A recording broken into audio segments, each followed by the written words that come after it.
ओ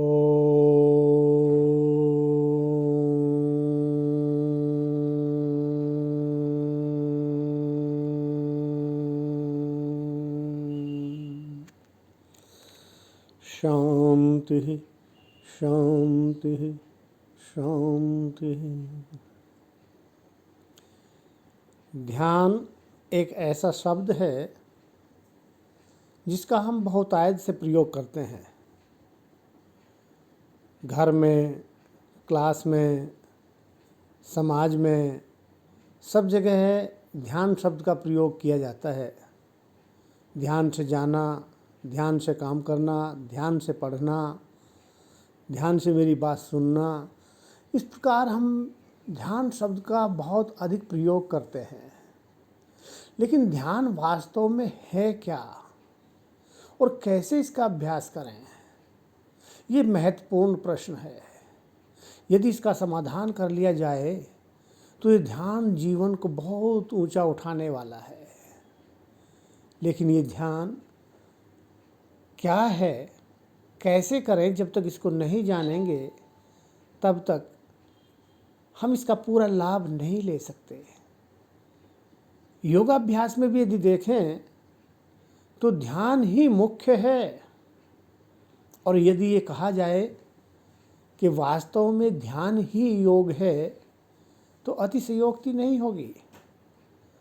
और जितने भी अभ्यास हैं योग के, वो सब के सब ध्यान की तैयारी के लिए हैं। ध्यान से आत्म साक्षात्कार होता है। पतंजलि घेरन ऋषि कहते हैं, ध्यानात् प्रत्यक्ष आत्मनि, कि ध्यान से आत्मा का प्रत्यक्ष होता है। अब ये ध्यान कैसे किया जाए, इसके उत्तर में बहुत सी विधियां हमारे सामने प्रस्तुत हो जाती हैं। अलग अलग तरीके से हमें ध्यान करना सिखाया गया है। इसका कारण ये है कि प्रत्येक व्यक्ति के लिए ध्यान की कोई एक विशेष विधि होती है जो उसको सुगम होती है। यदि वही विधि हम अपने जीवन में अपना लें तो हम सुगमता से, तीव्रता के साथ में उन्नति कर सकते हैं। पतंजलि भी जब विकारों को दूर करने के सारे उपाय बता चुके होते हैं तो अंत में वो भी कहते हैं, यथाभिमत ध्यानाद्वा, जो भी तेरा इष्ट है, जो भी तुझे प्रिय है, जिसमें भी तेरा मन आसानी से एकाग्र हो सकता है, उसी का ध्यान करें। हमारे ऋषियों ने व्यक्तियों के चित्त की स्थितियों को अलग अलग अनुभव करते हुए बहुत सी विधियाँ बताई हैं। घेरन संहिता में भी 3 प्रकार का ध्यान बताया है, स्थूल ध्यान, सूक्ष्म ध्यान और ज्योतिर्मय ध्यान। इनसे आत्मस्वरूपावस्थिति प्राप्त हो जाती है। मुझे जो अच्छा लगा, थोड़ा कुछ मैंने उसमें अपनी ओर से जो मैं अभ्यास करता था वो उसमें मैंने मिलाया और एक ध्यान की विधि जिसका मैं अभ्यास करता हूँ ज्योतिर्मय ध्यान के रूप में, वो मैं आज आपको कराने जा रहा हूँ। आप भी इसको करके देखेंगे तो बहुत सुगम और सरल विधि है जिससे हम अपनी आत्मा का ध्यान कर सकते हैं। पग पग बढ़ाकर हम लक्ष्य तक पहुंच सकते हैं। आइए करेंगे वही सरल सूक्ष्म ज्योतिर्मय ध्यान। इसके लिए सर्वप्रथम किसी भी ध्यानात्मक आसन में बैठ जाएं। पद्मासन, सिद्धासन, सुखासन, जिसमें भी आप देर तक आराम से बैठ सकें, कोई बंधन नहीं। आसन में बैठने के पश्चात दोनों हाथ ज्ञान मुद्रा में घुटनों के ऊपर रख लें या ब्रह्मांजलि मुद्रा में एक हथेली के ऊपर दूसरी हथेली रखते हुए नाभि के पास, जो भी आपको सुगम हो। अब सहजता से आंखें बंद करें, कोई दबाव नहीं। बिल्कुल धीरे से, आराम से, सहजता के साथ आंखों को बंद करें। शरीर को सीधा रखें। आपका सिर, गर्दन और कमर एक सीध में तो रहे, लेकिन कोई तनाव नहीं होना चाहिए। संपूर्ण शरीर तनाव मुक्त। एक बार अपने पैर के अंगूठे से लेकर सिर तक प्रत्येक अंग को देख जाइए। प्रत्येक अंग को ढीला छोड़ें। यदि कहीं पर कोई तनाव अनुभूत होता है तो मानसिक संकल्प के द्वारा वहां की मांसपेशियों को ढीला छोड़ें। शरीर को एक बार सीधा कर लें, फिर बार बार सीधा करने का प्रयास न करें। यदि फिर शरीर झुकता है तो झुकने दें, सीधा रहता है तो सीधा रहने दें। शरीर के प्रति कोई आग्रह नहीं। शरीर को ढीला छोड़ने के पश्चात, शिथिल करने के पश्चात, अब धीरे से अपने मन को श्वास के ऊपर ले आएं। आते जाते श्वास को देखें। जितना आपका मन श्वास पर केंद्रित होगा, उतनी ही उसकी एकाग्रता बढ़ेगी। एकाग्र हुए मन से परमपिता परमात्मा का चिंतन करें। उनके कारण हमें ये मानव शरीर प्राप्त हुआ है, जिसके माध्यम से हम ध्यान का अभ्यास करने जा रहे हैं। वो इस सृष्टि के कर्ता हैं, पालन करता है, संहार करता है। सब कुछ संचालन उनके द्वारा होता है। आइए उनसे मन ही मन अपने ध्यान की सफलता के लिए प्रार्थना करें। किन्हीं भी शब्दों में आप कर सकते हैं, किसी मंत्र के रूप में, भाषा में, शब्दों के माध्यम से। हे परमपिता परमात्मा, मैं ध्यान करने जा रहा हूँ, मुझे ध्यान में सफलता दें। इसी प्रार्थना के पश्चात अपने मन को पुनः श्वास के ऊपर ले आएं और अब अपने शरीर को मन के द्वारा देखिए, ऊपर से नीचे तक, और मन में संकल्प दोहराइए, विचार दोहराइए कि क्या मैं ये शरीर हूँ? क्या ये शरीर आत्मा है? चिंतन करें इस प्रश्न के ऊपर।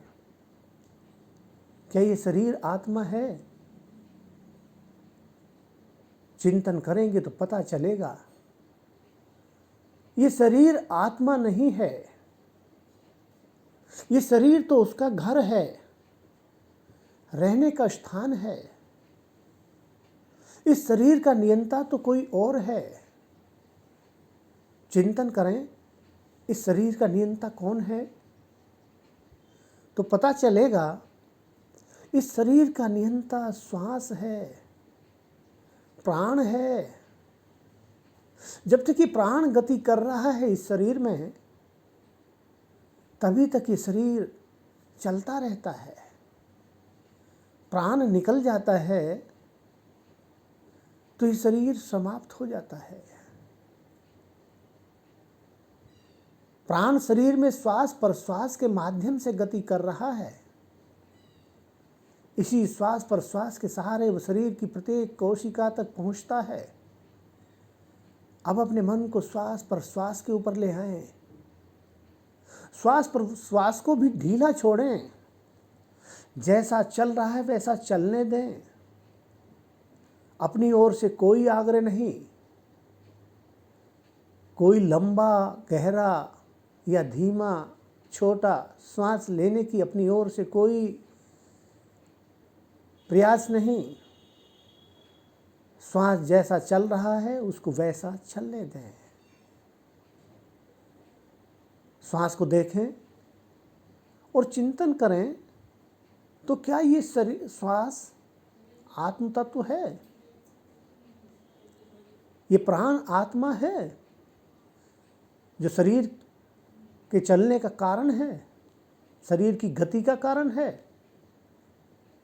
चिंतन करें इसके ऊपर, पता चला ये प्राण भी आत्म तत्व नहीं है, ये भी आत्मा की प्रतीति का एक माध्यम मात्र है।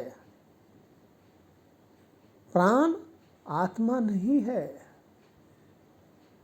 तो प्राण किसके अधीन काम करता है?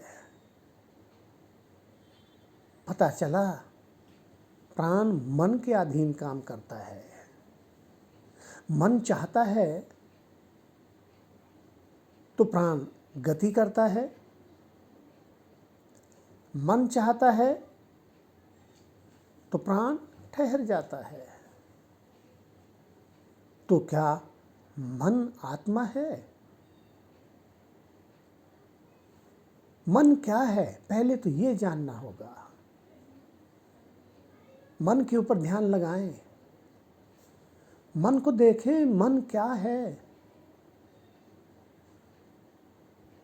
यदि सामान्य शब्दों में कहें तो आपके विचार ही मन हैं। मन का कोई अपना अलग अस्तित्व नहीं है।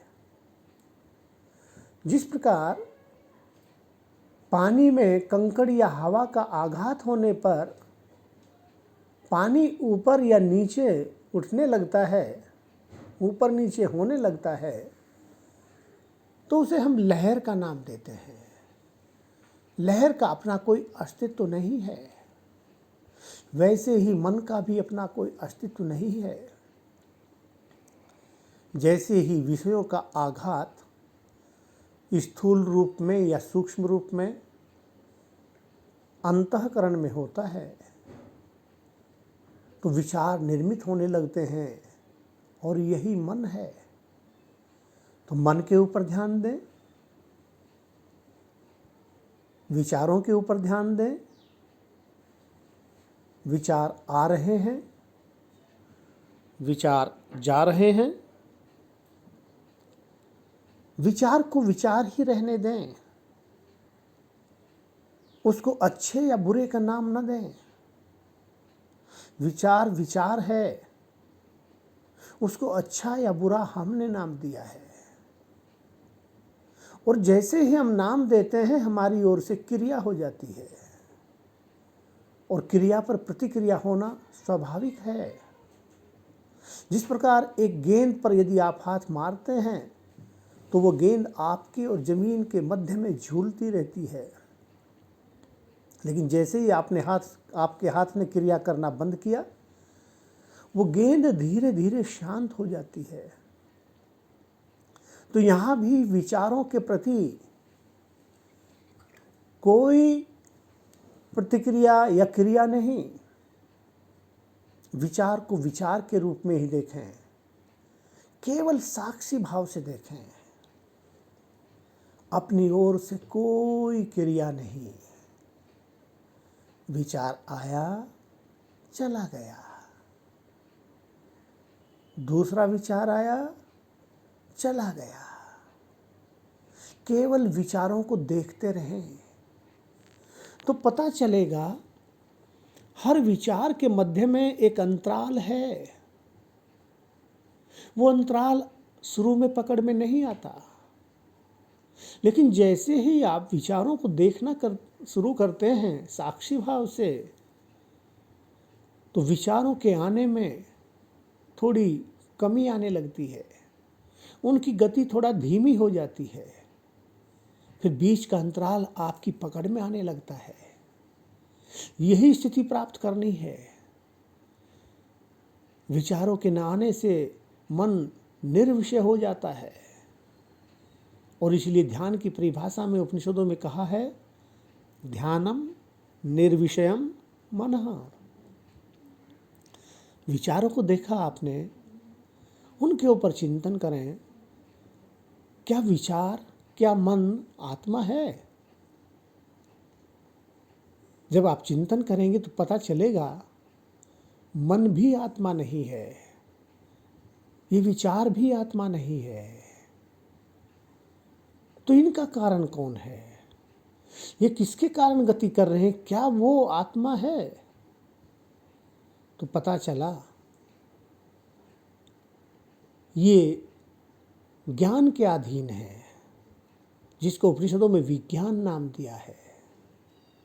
जैसा ज्ञान होगा वैसे ही विचार होंगे। विचार का अपना कोई अस्तित्व नहीं है, वो ज्ञान के आश्रय में रहता है। जैसा ज्ञान होता है वैसे ही विचार होते हैं। ज्ञान क्या है? परमपिता परमात्मा का स्वरूप है। परमपिता परमात्मा के लिए, ब्रह्म के लिए कहा गया है, सत्यम ज्ञान अनंतम ब्रह्म। ये ज्ञान और आत्मा अनुभूति करती है ज्ञान की। आत्मा को ज्योति रूप कहा है। आनंद की अनुभूति करती है, वो आत्मा ज्योति रूप है, प्रकाश रूप है। प्रकाश से ही तो ज्ञान उत्पन्न होता है। अंधकार में कोई ज्ञान उत्पन्न नहीं होता। इसलिए प्रकाश का ध्यान करें, ज्योति का ध्यान करें, अपने ज्योतिमय स्वरूप का ध्यान करें। दोनों भौहों के मध्य में या अनाहत चक्र में, हृदय में, जहाँ भी आपको अच्छा लगे वहीं पर दीपक की ज्योति का ध्यान करें। दीपक की ज्योति को वहाँ पर देखें। उससे जो प्रकाश फैल रहा है उसका अनुभव करें और संकल्प करें, मैं ज्योति रूप हूँ, मैं प्रकाश रूप हूँ। यही विज्ञानमय और आनंदमय कोश से ऊपर तुरीय अवस्था की अवस्था है। इस ज्योतिर्मय ध्यान का अभ्यास करते रहें, जितनी देर भी आप आराम से कर सकते हैं। बीच में कोई विचार आता है तो आने दें। अपनी ओर से कोई विचारों को रोकने का प्रयास नहीं। आपको तो पुनः पुनः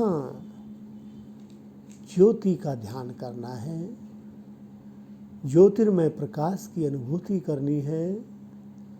मैं यह ज्योति और प्रकाश ही हूँ, ऐसा संकल्प करना है। जितनी देर आप आराम से इस स्थिति में ध्यान का अभ्यास कर सकते हैं उतनी देर इसका अभ्यास करें। ध्यान की पूर्णता पर श्वास के ऊपर मन को लाएं। धीमा लंबा गहरा श्वास अंदर लें। ओम की दीर्घ ध्वनि के साथ